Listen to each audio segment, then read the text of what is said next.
Okay, so the book that changed your life, The Alchemist. Yes. How old are you when you read that for the first time? For the first time, I was like 25. How is this the book that affected you so dramatically? Like, walk me through what happens.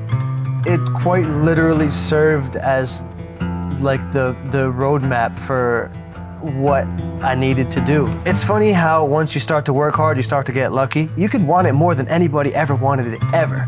It's not gonna do shit. You just need to take that first step. And then once you start to take that first step, then you take the second step, and then you start to realize like, oh, I'm here now. I am doing it. Welcome to the Syndicate X Library, where we love books. But what we really love is talking to interesting, smart people about books that have changed their life.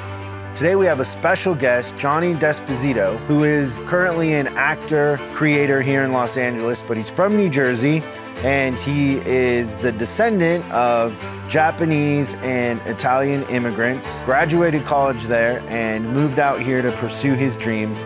It is a fascinating conversation. He's very smart, very insightful, and the book that we're going to talk about today is one of my favorite books of all time, and that is The Alchemist.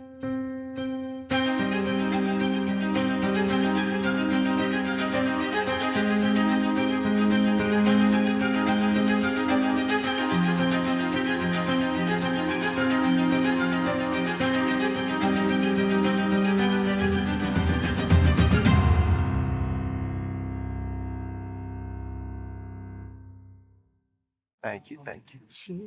Cheers. Thank you. Cheers. Cheers. This is Hennessy White. Hennessy White or Hennessy Pure White, you choose. What's your thoughts?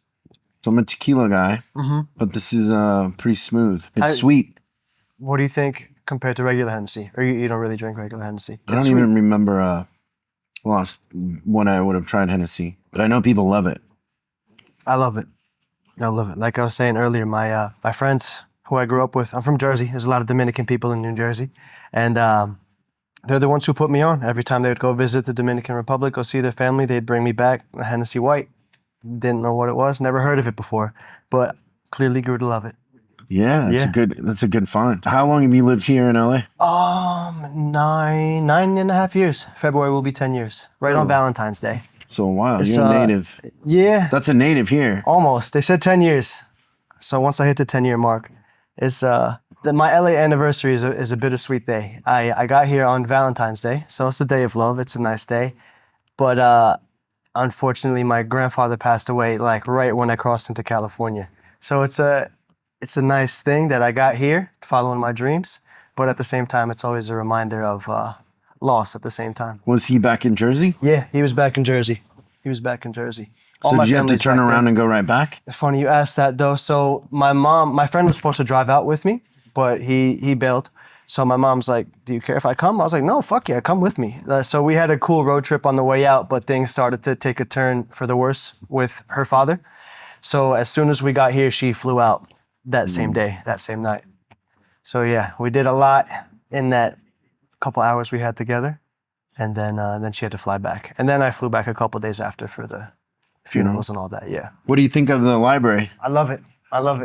I would move in if I could. Yeah. Like you'd have to kick me out. It has a good energy too. I feel smarter just being in here. Yeah, that's the intention. That's right? Great. That worked. So you're before we get to your favorite book, when did you start reading books? Like how old were you? Early. I was an early reader. I learned how to read. I was like barely 4. Probably like wow. Yeah. So I like to read a lot. I always like to read my own stuff. And not what like I was supposed to read in school. So ironically, I'd never really read a full book in school. Summer reading any book that we were supposed to read, I never read one. I read Catcher in the Rye. Actually, that's a lie. I read one book, Catcher in the Rye. But I would always read my own books. I was just always interested in my own things. I didn't like being told what to learn, stuff like that. So I didn't get to read as much as I wanted to. But lately I've been reading a lot more. So very young, you had issues with authority. Yeah, clearly. I'm learning that now. What were some of the early books that were what you would consider your type of book that you read? I like to read a lot of biographies. I was just interested in people that I looked up to. So I would read a lot of biographies on basketball players, on baseball players, wrestlers. I was big into like WWF and stuff when I was a little kid. Oh, that's Yeah. fun. Who is your favorite wrestler? All time, I think it was The Rock. The Rock was my guy. It's a good one. Hey, you know what? It's funny because I don't really like him anymore now. You can keep that into it. You don't have to edit that out. He was always a very entertaining wrestler. I don't think he's the greatest actor, but He definitely is.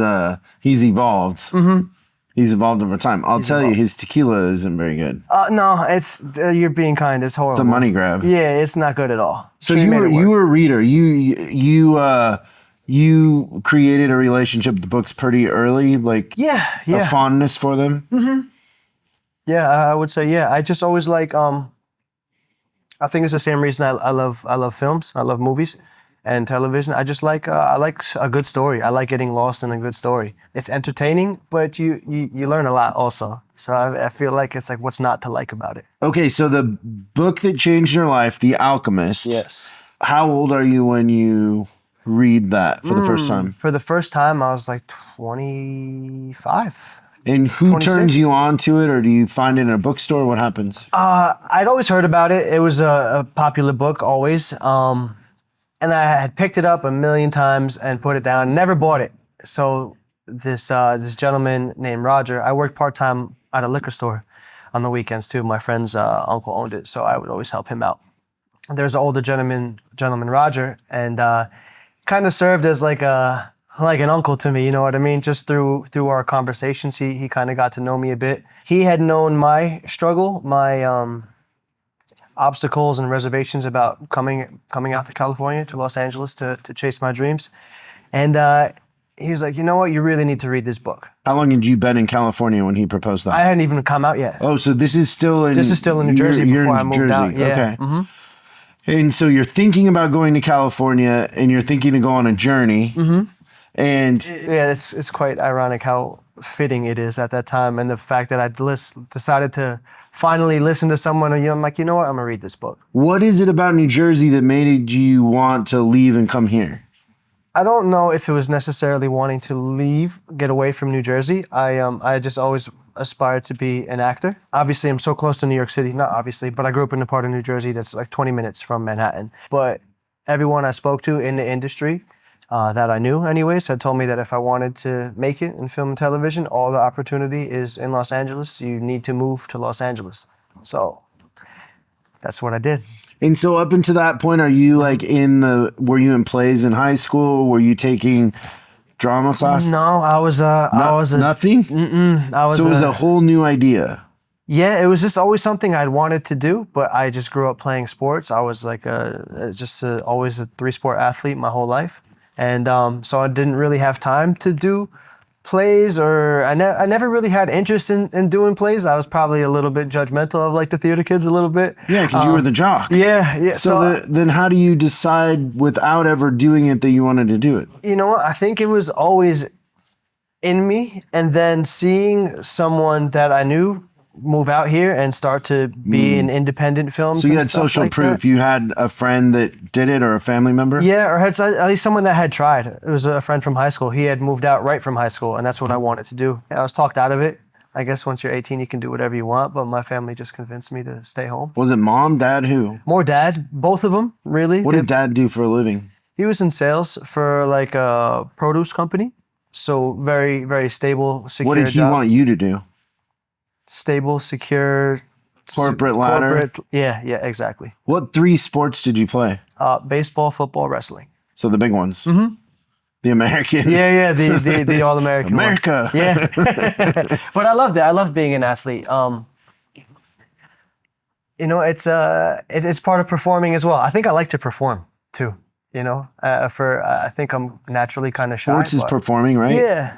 Yeah. I think I'm naturally a shy person, but when I want the spotlight, I want the spotlight. I think I learned that from playing sports. Yeah, that makes sense. I never made that connection, but sports are performing just like acting. In a lot of ways. It's a different type of art, but it's still it's a skill and a practice and an art. So he tells you about The Alchemist after hearing your story that you're thinking about moving to California to be an actor. Yeah. And he says you should check out this book. He said you should really read this book. Yeah. Now, I've recommended this book to a lot of people, and I would say What do you normally get this is back? a guess, but I would say 80% of the time the people read, they don't quite get to the halfway point and they quit. Everyone I spoke to this week about this book, I was talking about coming here and doing this about The Alchemist. And I've talked to 3 or 4 different people. They said, you know what? Everyone's always recommended this book to me. I've picked it up. I've read 40, 50, 60, 80 pages, and I put it down. I don't know why I haven't finished it. It's so funny you say that. So for me, I do remember the first time I read it that it starts off slow, but when it picks up, like you forget about the setup in the beginning, but there's a lot of setup then it goes. And once it goes, you can't put it down. It is slow in the beginning, but there's so many, like, I think the beginning is one of my favorite parts. There's so many, just like little one-off gems that are like, you can just reread the beginning over and over and still learn so much. And also, it's a 2-cup of coffee book. Like I read this book a couple years ago on a flight to Oakland to go to the Bay Area, and back. Yep. Like it's not a big meal. No, and it's not a difficult read. I wouldn't say it's an easy. Actually, you know what? I would say it is kind of an easy read, but you can reread pages over and over and pick up new things each time. Yeah, that's why I really love it. There's a lot of depth if you're open to it or in the right place, right? In every interaction he has, I feel like there's a gem, there's a lesson to be learned. Okay, so he suggests it. Do you go to the bookstore? How do you acquire the book? Yeah. I go to the bookstore, and I think Borders Books and Music was still a thing at that time, and I went there, and ironically, it was on like their table of recommended books that's sitting right up front. So I'm like, oh fuck, perfect. And pick it up. It wasn't this copy. I gave that copy away. Ironically, I liked that one better. It had a cool illustration on the front. Okay, so how long after he recommended it did you go buy it? I think I bought it that day. And then when you read it? And then I think I read it. I bought it that day, but I didn't read it right away. I was still like, I think I knew I had to read it this time, and I was a little bit afraid of what was going to be. Because now it was connected to this decision? Yeah, I think subconsciously I knew that because he was a very wise man. And you felt like maybe if you read the book, it would influence you, and you didn't want to be influenced? Yeah, I think you wanted to make the decision in a more organic maybe I was way? just, I don't think that. I think I was just maybe just nervous. I was like, all right, fuck, if I read this and it's so clear to me that I have to leave now, then I actually have to do it. It's like my thought isn't just, I can't be like, well, everyone's talking me out of it anymore. You know what I mean? Yeah. I have to take accountability for either staying or going after that. So then how long does that play out? That purgatory? Probably like 2-3 weeks. Okay, and then what makes you decide to read it? I'm like, what are you being such a bitch for? Yeah, I'm like, so what are you scared of? You just have this internal conversation? Yeah, like 24/7 for every day up until I read that. So 2 or 3 weeks, you start to read it. How long until you finish it? I think I read it in like 2 days. I think I just breezed that was right the through same it. for me. Yeah. Like once I started it, it was quick. It sucked me in. It's I feel like it's easy to put yourself in the setting of this book. I go there very easily. I pick it up and I'm a page in and I'm already there. If that makes sense. So you read the book. What changes in your mind? Like how is this the book that affected you so dramatically? Like walk me through what happens. It quite literally served as like the roadmap for what I needed to do. And it almost kind of served as like the example that my friend served. I'm like, okay, it's possible. All you have to do is really do it and things will start to happen. It's funny how once you start to work hard, you start to get lucky. You know what I mean? Yeah. When in the same sense, I'm like, okay, well, you want to achieve this goal. Thinking about it and wanting it, you could want it more than anybody ever wanted it ever. It's not going to do shit. But you can work harder than anybody who's wanted it more than you, and things will start to happen. Like you just need to take that first step. And then once you start to take that first step, then you take the second step, and then you start to realize like, I'm here. I'm here now. Like I am doing it. And it's still something that I feel now. And I was reminding myself honestly on the way over here. I'm like, man, you're living your dream. Like that you wanted, that you like fantasized about for years. I was like, you're here living in Los Angeles. You're not trying to be an actor. You are an actor. You're doing it. And very much like the book, it's like the journey is the dream. You know, it's honestly, it's a very beautiful thing once you kind of like surrender to that thought and accept that.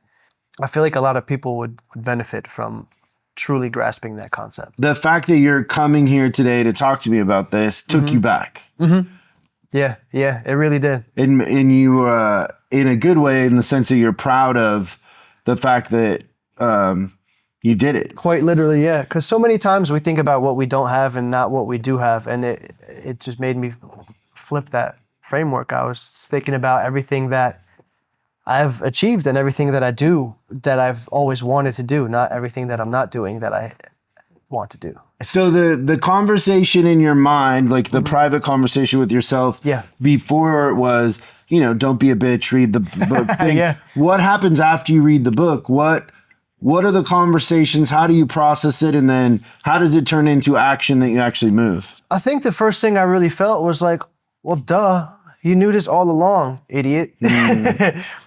But at the same time, I was like, I called up Roger. I was like, Roger. He's like, you leaving? He knew. He knew right when he away. recommended the book. Yeah, he knew right away. He was like a doctor writing a prescription. Yeah, pretty much. That's a great analogy. Yeah. So in a sense, you felt more peace. Yeah, very much. The internal conflict was kind of. It kind of dissipated. It turned into something else, right? Like now, how do I do it? I think I already even knew that. I think I just knew what to do. I was like, it's not complicated. Why are you making it seem like it's this complex thing you need to figure out? Like, you've been saving your money, just move and find a place to live and find a job and then just live and start to work from there. Like, why is it so complicated? I was half disappointed in myself for letting myself be dissuaded and talked out of it for so many years. But at the same time, I was equally as proud of myself for manning up, for making my own decision about how to live for myself instead of having someone else, i.e. my parents, family, cousins, aunts, uncles, decide for me how to live. How do you tell your dad? I think, funny, I didn't even put this together now. I think the universe kind of threw me a layup with that one. I had been self-submitting myself for auditions everywhere, New York, New Jersey, and LA. And I had got an audition for an independent film out here in Hollywood. So I said, Dad, I got an audition in Hollywood. When I'm out there, I'm going to start looking for jobs. And he said, hold on. And he's like, me and Mom will come with you. We'll stay in a hotel. You do your audition, and then maybe we'll look for stuff out there. So I ended up getting a call back on that audition. So they had to fly back before I had the call back. They both had work. So I extended my trip. I stayed the next week for a call back. They're home. I go looking for apartments. I take out a money order. I put a down payment on an apartment. I say, look, I got good news and I got bad news. Bad news, I didn't book the role. Good news for me, not for you. I'm leaving. I put money down on an apartment. I'm moving out here in February. They thought I was fucking with them. They thought I was joking around, but no. Once I got home, they saw I was serious. But I think like I said, the universe tried to make it a little very, bit. very true to the book, right? Yeah. I didn't even put that together until right now, honestly. But the things that you fear, those things that you don't want to face, end up kind of sometimes just not being as big as you think. Yeah. The fear is worse than the actual event. I feel like always that's the case. Yeah, I do too. I feel like always that's the case. I can really work myself up into a frenzy worried about something, and then you look back and you're like, ugh. Mm-hmm. Yeah, I'm very much the same way. I don't know. I think I get that from my dad too. He's a paranoid guy. He is? He worries? Yeah, he worries a lot. Where did he grow up? New Jersey. Did he have like a tough childhood? Maybe a little bit. Not like What do you think causes the worrying? I don't know. Because worry is kind of a form of control, right? You're trying to control everything. Yeah. He's very worrisome, and he's very. I feel like most of his decisions are based out of either fear or like, okay, what's the safest, most stable decision to make? I don't know. Maybe that's just part of just growing up a little bit poor. Maybe I don't know. I think just like you want to control what you can, so you don't get kind of blindsided by things. But I don't know. I've never really tried to figure it out. I've just tried to figure out how to deal with it. Do you think you have like a healthy balance of your father being very conservative and kind of worrying, and you having a belief in something bigger? Yeah. I think I do. I think I've Because you could go too far the other way too, right? definitely, without like him being that way, I think maybe I would go too far the other way. Because naturally, I think I'm just a curious person. I like to explore. I like to take risk, and he's not that. So, but I think it keeps me grounded, and it kind of keeps me safe a little bit. So I'm grateful for that. What's your favorite parts of the book? There's so many. There's so many. So I had written one down initially, but the one passage that was really sticking out to me today is when he meets Fatima at the fountain. It's I'm blushing a little bit. I'm a hopeless romantic a little bit. So when he's talking about how he had smelled her perfume before he even met her, how he was in love with her before he even met her, and just like it was kind of like a man. He says it so beautifully, but it's like a kindred spirits kind of thing that he describes. Like that part always resonates with me. And ironically, I kind of forgot about it because I was thinking about all the early gems from the beginning of the book. But then when I reread it, I was like, man, I was smiling so big when I read it.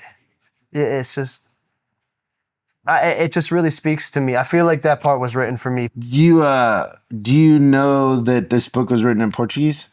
I think I knew that. Yeah. I don't. So it's translated. So there are kind of little sentences in here that don't quite make sense because of the translation. But I think there's a certain like, I don't know if you say like mysticism or what, but there's an element like to poetic. this book. Yeah. You're right. It's more than a book. Yeah. In a way. Yeah. It's got like an energy It definitely does. to it. It definitely does.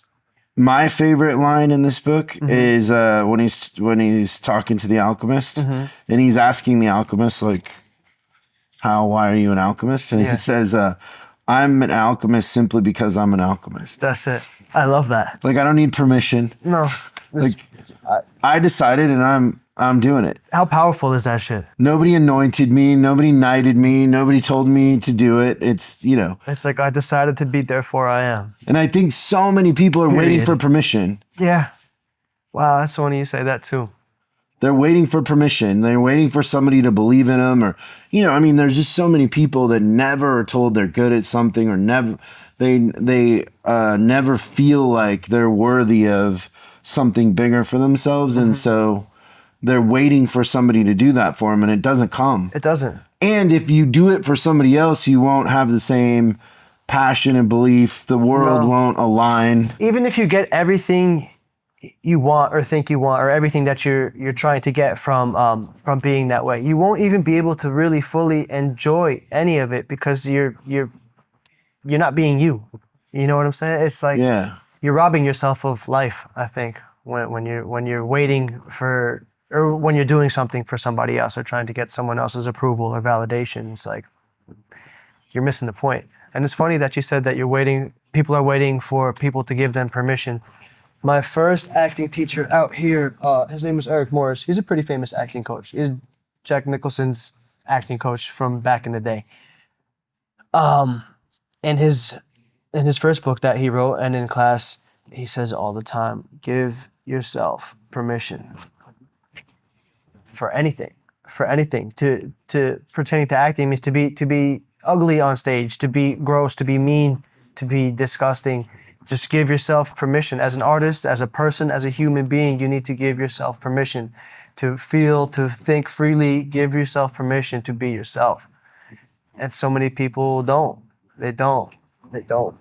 Well, and so many people are living somebody else's life. So you have a parent that wants you to be a lawyer, or you have a high school counselor that thinks, oh, well, with what you've got, you should be this. Yeah. Like I remember I was told I should be an airplane pilot. That's, And I'm like, that's so just the specific. Oddest, yeah. Like, and then so I should go into specific. the military, go into the Air Force. What was the and reason? then- What did you do well that they thought you should be a military pilot? I don't know. It doesn't even make sense. But those adults have such authority when you're a kid that you really think about that stuff. You take their word as like fact. Yeah. Yeah, And yeah. it's even if the advice is terrible. Like I didn't want to be a pilot. I definitely didn't want to go in the military, and like it didn't none of that appealed to me whatsoever, but it carries a lot of weight. Did you? And then you feel like you're not doing the right thing if you're not following the advice yeah. that you're given, even though you know it's wrong. Isn't that a trip? Yeah. It's like it feels wrong, but then going the opposite, you would feel like, well, that's wrong, so this can't be wrong. The other thing that adults used to do that would mess me up is they would say, I was in music, right? So very similar to acting or art or whatever. It's a art in a way. Yeah. They would say you have to have a backup plan. And I'd be like, what? This is hard enough. Yeah. Like backup plan. Like what How am are I you going to take away from this to put time to something else if I plan on making it in this?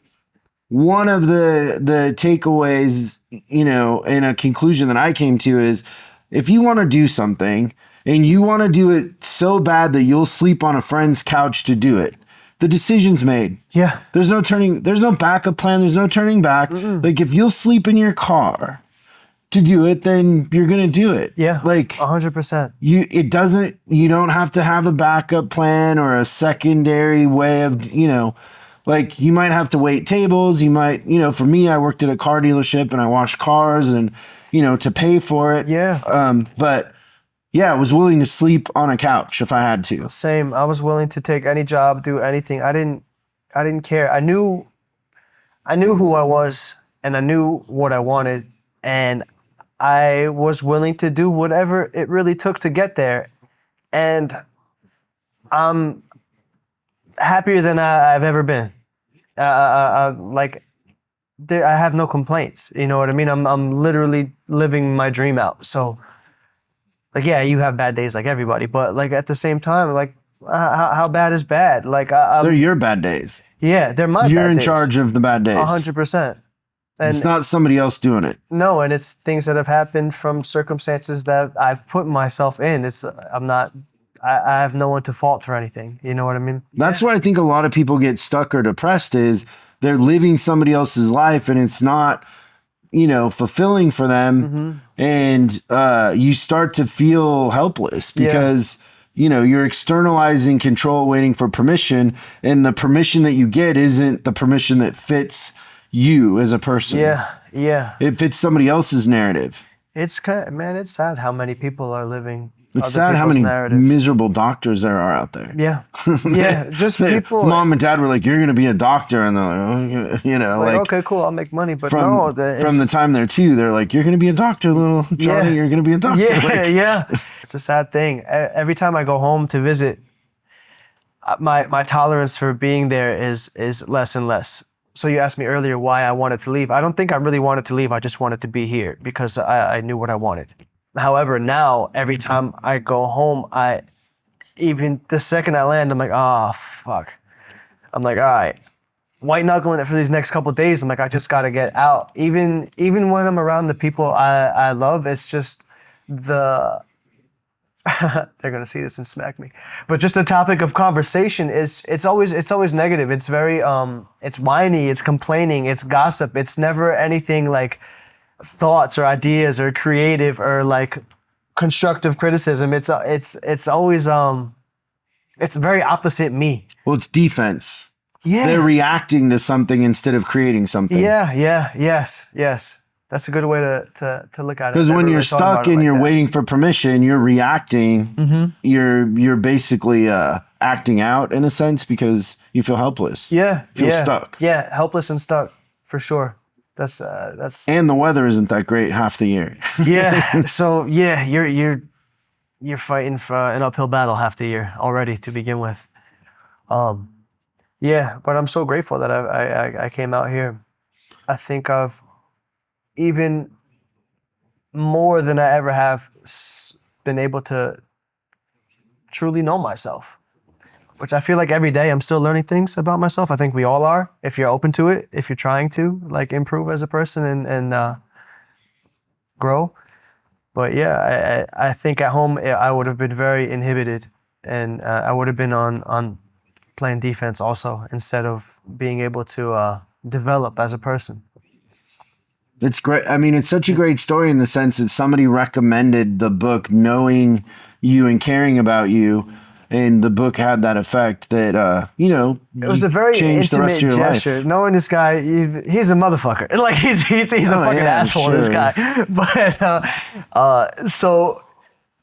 But for whatever reason, I knew it was a good gesture because we'd always talk about mob stuff. Because being from New Jersey, everyone knows a guy who knows a guy who's half a wise guy, you know. So that was a lot of our topic of conversation, and a lot of books he would recommend to me were.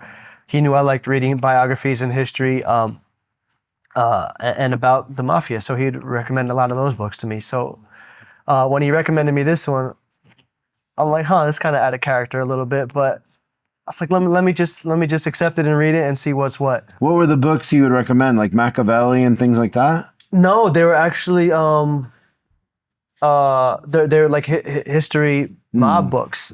One was called Five Families, the other one called Murder Machine, another one called Born to the Mob. Yeah, they're all great books, but not this. They weren't this book. Yeah, a little different. Much different. What are you reading right now? Right now I'm reading it's called No More Mr. Nice Guy. I don't know if you ever heard of it or not.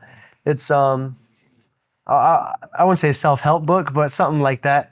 I'm a very generous, giving person, and a lot of times I people please.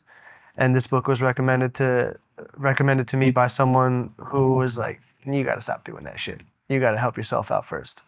They see me wearing myself a little bit too thin by trying to help people out, so I picked it up, and honestly, it's helped me so much. I'm not done with it yet, but it's already made big improvements in my life. What have you learned? There's a couple things I've learned. I think a lot of it is realizing. A lot of the way I am is because of how I was brought up and seeing life the way I saw it. But also at the same time, I think I kind of never thought I was good enough to be liked as I am. So I would try to do things to make myself more likable. And so taking care of people that maybe don't deserve it makes you feel likable? Yeah, I'm like, well, okay, well, they kind of have to like me if I'm helping them out, right? But then it hurts more when they don't pan out? Yeah. Because it's betraying that thing you're trying to do? It's all of that, yeah. And so the answer is raise your boundaries? That's been a big part of it, yeah. It's been having boundaries. I had a conversation about this with somebody who works here, and she's a total sweetheart. Mm-hmm. And she, like one of the things she does here is like once a week she'll make something for us. Like she'll make these pies or cookies or like, and there's love in those cookies. Like it's not just a cookie, right? Like there's she's genuinely love. A thoughtful person and she gets energy out of serving people love. Mm-hmm. And we were having a similar conversation about this and people taking advantage. Yeah. And the thought was, well, I gotta stop giving my love away. Mm-hmm. And I don't think that's it. I think you just gotta be more choosy who you give it to, because there is a genuine fulfillment, and there's something in the, that I think we don't understand that happens when you give in a way not expecting something in return. Mm-hmm. It's not a ransom note, right? Like, correct, yeah. You know how, like, if you ever dated a girl that's like, oh, I'm so giving, I'm this and that, and what that really means is I'm going to go through your phone and control everything you do.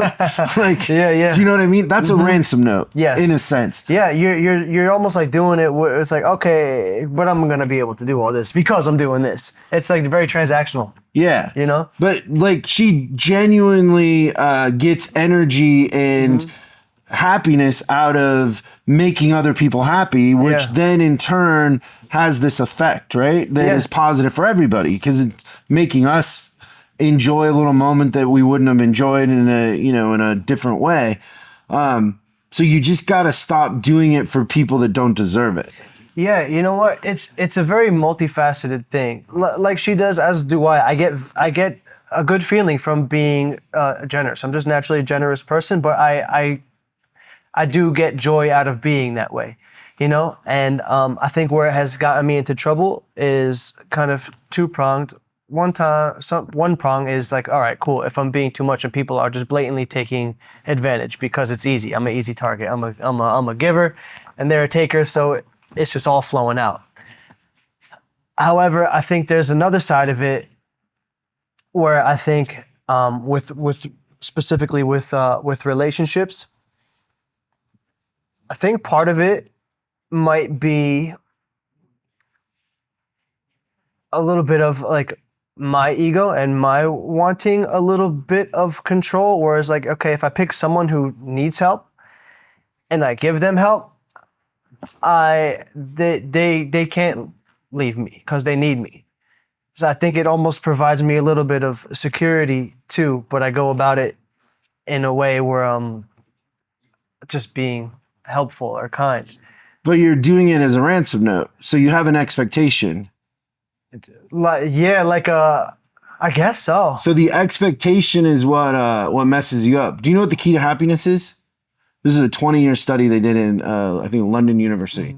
Took them 20 years to figure this out. What's that? Low expectations.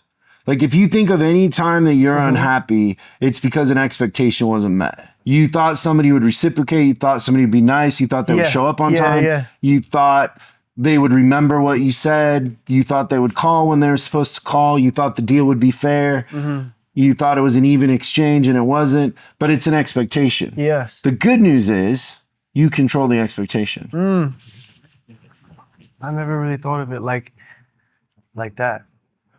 Like in that scenario, I'm like, yeah, I guess I did kind of have a expectation. Even if it was a low expectation, I still did have one. And even if that wasn't being met, then for sure I'm gonna be dissatisfied. Two easy solutions is one, don't give that away. Don't give that special thing away to people that aren't going to, just raise your boundaries to a higher developed person with a higher self-esteem. 100%. Or give it away and don't expect anything. Either way, you win. Because you still might be making somebody else's life better. Just don't expect that it's reciprocated. Yeah. Just give it away. Yeah, it's funny how you end up in those situations, right? Without planning to. There's this great book I'm gonna give you called The 6 Pillars of Self-Esteem. The person who recommended me that book that we're talking about now recommended that one also. Best book I've read in 5 years. All right, amazing. And he makes the point in there that you attract the same level of self-esteem in others. Damn. That hit me too. Like I was like, oh, that makes sense. Ouch. Do I have low self-esteem? No, it doesn't. It's not low. I was like, I didn't think it's not low. It's the same. Damn, but their self-esteem was kind of low. Shit. That's interesting to think about. It's a great book. Like it's very insightful, and it also tells you like how to build it. Even like there's a thing in there that also hit me pretty hard is like there's because you said ego a second ago, the thought that people have too high of self-esteem. He said that's not possible. When you perceive somebody as having too high of self-esteem, they're actually acting out and they have low self-esteem. They have to be in control. They have to be louder. They have to be, Who's feeling that way? The person who thinks that someone has too high of a self-esteem? He's just saying that there's no such thing as too high of self-esteem because real self-esteem is fluid. It's comfortable. It's natural. It's authentic. It's not trying to force anything on anybody. It's not like arrogance or cockiness. It's It's comfortable. It's fluid. Confident. I'm excited to read that book. It's creative. Like another kind of outcome of that book is like that is the key to creativity. Yeah, I agree with that. Like you can't you can't create. I could never get on stage if I had low self-esteem. I could Yeah. never go perform on camera if I had low self-esteem. I Yep. could never go try to be entertaining if I wasn't feeling that type of way. Funny, right? That's a great point. Yeah. Damn. I'm still thinking about It's what an you easy, said earlier. it's an easy, it's an easy read too. Yeah, because this book right now, it's really helped me. It's helped me realize that I've had it. I've always had it, right? My confidence and my self-esteem, but for some reason, I guess I shrink it sometimes to be more likable or to make other people feel comfortable. Why I do that, I'm still figuring out, but I think that's why. It's probably not one thing. Also, you come from a big family, right? Mm-hmm. Yeah. So are you out here alone? Mm-hmm. Yeah. So that's a part of it too. Like, you crave family, you crave connection. In family, like there's just a certain language and a certain feeling that you don't have to talk about or all of that. So I'm sure part of you wanting that is you're trying to build a family too, in a sense, unconsciously, right? Yeah, and that's natural. Like you gotta recruit better if you feel like if you feel like it's not working out, just recruit better. Yeah, because all that's good. Mm-hmm. It's just who you're giving the pixie dust to. Yeah, that's just be a little more selective or hold back before you give it a little bit. I think I had honestly no boundaries. Or just don't expect anything back. Just give it away. I typically don't, which is why that one kind of fucked me up a little bit, because I was like, I typically don't get. I'm giving without expectations. I just naturally, I think who I am. But I didn't really think of that dynamic in the past relationship I was talking about as an expectation. I think because it was so low, you know what I mean? I was like, just don't be shitty. Is that an expectation? I guess it is, right? Wow, I think there's a social contract in just any dealings with somebody, right? Like if you walk by somebody on the street and you say hi, you don't expect them to pull out a knife and chase you. Or, right, yeah. Like there's an expectation that is assumed, and if that expectation isn't met, it can cause some heartache, right? Yeah. Because you're assuming a social contract that doesn't exist.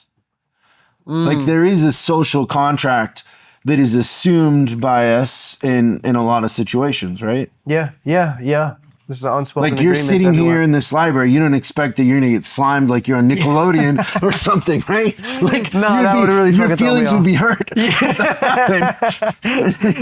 So there is a social contract in relationships that you might not intentionally have an expectation, but just being nice or respectful to each other, if that isn't met, it's going to cause a certain amount of just, distress or pain or something, right? Yeah. That's a great point. But yeah, I'm excited to read that book.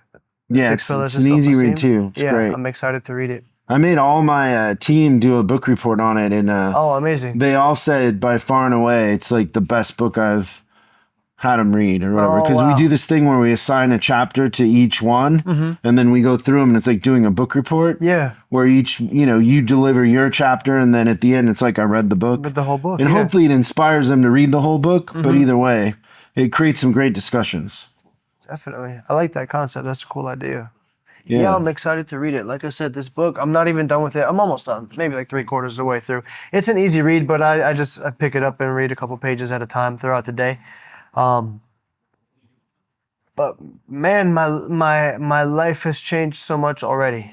It's really incredible. Like I said, I feel like I've had it within me this whole time, and I'm just rediscovering it and stepping into my power. Not stepping into it, almost taking it back. I feel like I gave it away. By I guess I was almost living for other people too, in a different way. How often do you read The Alchemist? I try to read it once a year. I try to read that and then the Four Agreements once a year. That's another favorite of mine. I think I probably read it every other year. Yeah. Because there's so much. There's so much I remember, and then every time I reread it, I'm like, fuck, I forgot about all this. Have you read any of his other books? I have not. There's one, I forget the name of it, but it's about that kind of route that I think Jesus or somebody took in like Spain or somewhere over there. I forget the name of it, but it's pretty good too. Have you ever read The Prophet, Khalil Gibran? No, but a lot of people like are inspired by that book. I have it. I just haven't read it. It's so short and it's so simple. But the sentences are like obscure, I guess I would say. So I had to read each page like literally 6 times before I got on to the next. But it's a very powerful book. It's similar, but very powerful. Yeah, I definitely recommend it. Yeah, Definitely recommend it. Yeah. I'll pull it out and try it. Yeah. I forget there's somebody like Kurt Cobain or somebody that was their favorite book. I forget who it is. I'm not sure. But I have it for sure. I was working at a gym when I first moved out here, and I was on a reading kick, and I was just asking everybody who came in, "What's your favorite book? What's your favorite book?" And what's his name? I think his name is Paris Barclay. He's like a big director. He was like a showrunner, not a showrunner, but he directed a bunch of like Sons of Anarchy and stuff like that. And he's the one who told me about The Prophet. So I was like, all right, cool. You're somebody in the industry I want to be in, so I'm gonna read that one. And I was like, whoa, this one's crazy. It's just a powerful book. And it's dense. Like it takes a little work. Yeah. I like a book that fights you a little bit. It's like it's like, damn, I haven't had to think this hard in a long time. You know what I mean? Yeah. Yeah. It's great. When was your first time reading it? I think I was like probably 37, 38, and a client had read it. And Were you at a crossroads as well? I don't think I thought I was, but I was. Unbeknownst to you. Yeah, it definitely made me step into myself a little more, like, and I think one of the themes in the book is that it's a journey, not a destination. Like, stop expecting it to all line up and all be perfect, and just move. Yeah. Move and have a sensibility. But the movement is like, that's it. Like, that is it. You're living it once you're doing it. Like, that's, like I said, it's a really beautiful and powerful thing to, once you grasp that concept, it's like, man, I think it's life-changing. I really do think it is. Because you're still going after something, but it's not so much like chasing. You know what I mean? Yeah. It's like you have it and you're running with it and growing it as you go, instead of just chasing this thing that you don't have yet, but you do have it. You're literally doing it. That's it. That's a good insight. I hadn't thought of that, but yeah, you already have it. Yeah. That's the thing with alchemy too. Like, have you read any alchemy books? Mm-mm. There's this one I have. It's called like the Green Book of Alchemy. Mm-hmm. I don't know. It's like in the 3rd chapter. It like does a really good job of laying out kind of the history of it and how it evolved and how it was illegal and people had to do it in the dark and how people would commit their whole lives and they'd be like 70 years old in their whole life, like they're broke and they're trying to figure it out, and then they finally do. Mm-hmm. And the realization is that it was them in a sense. But the thing that I kind of started to understand is that the alchemist already sees the lead as gold. Yes. It's not, they don't see the lead as lead. They know that they gotta melt it down. They know that it's gonna turn black and it's gonna evolve, but it already in their mind is gold. It's already there. It's because it is. Yeah, and it's like what you just said is it's already there. Yeah. It just needs to be like revealed for, you know what I mean? And so many people are like, well, it's lead. And you're like, the alchemist is like, no, it's gold. You just got to do this and this and that. Yeah. Well, that's not possible. And it's like, well, okay. All right. Yeah. That's your reality if you want. Yeah. Okay. Watch. Yeah. Yeah. You already see it as gold is the secret. Yeah. And it's just like, I feel like everybody who has a goal should see themselves, if they're actually on that journey and pursuing it, they should see themselves as there, because it's part of it. The goal is not just one split second. It's not like a finish line. It's the whole thing. It's the whole capsule of everything that took you to get there. It's not like all right, cool, you win an Oscar. The Oscar isn't just the goal. It's like every experience you had that the Oscar is the reminder. You know what I mean? All your experiences. Well, yeah, and the next day you wake up and now what? Like you got to win another Oscar or what? Yeah. If the Oscar defines you, then you got to win another one or... No, it's like everything that got you there, everything you lived, everything you experienced to get you to that point. Like that's the prize. I don't. That's just how I see everything now. And Yeah. it's There's no need for finality. no. It's a journey, and like the Oscar doesn't define you. No. It's just something that you accomplished, but it's more about, like you said, how you get there and how you handle things, and if you're doing things that you contribute to in a way that makes everybody else better. Yeah, 100%. And yeah, like you said, there's no finale, and that just reminds me going back to, man, so many people back home in New Jersey are just working, waiting to retire. Oh yeah, they want to put their feet up on the desk and say they won life, or And then be done. they won the lottery. But they then, this, then they what? that. And then what? And then what? Well, they don't know this, but then they'll probably be more miserable. Yeah, yeah. Or they'll die. Yeah. Because finality is death. And Perfection is death. There's no such thing. No. And then once you like hang it up and put the feet up, and it's like, okay, all right, we're done. Let's just bring death earlier. We're just gonna shut the door on you then, if you're not doing nothing. Like I don't know. It's backwards to me. It's crazy that most of the people I know live that way. Yeah. Not out here, but from home. Well, yeah, it's the same way where I come from up in Washington. Same sort of thing. Same thing up there, huh? I thought it was maybe just tri-state area. People are running the rat race. No. I think that's a common thing. Yeah.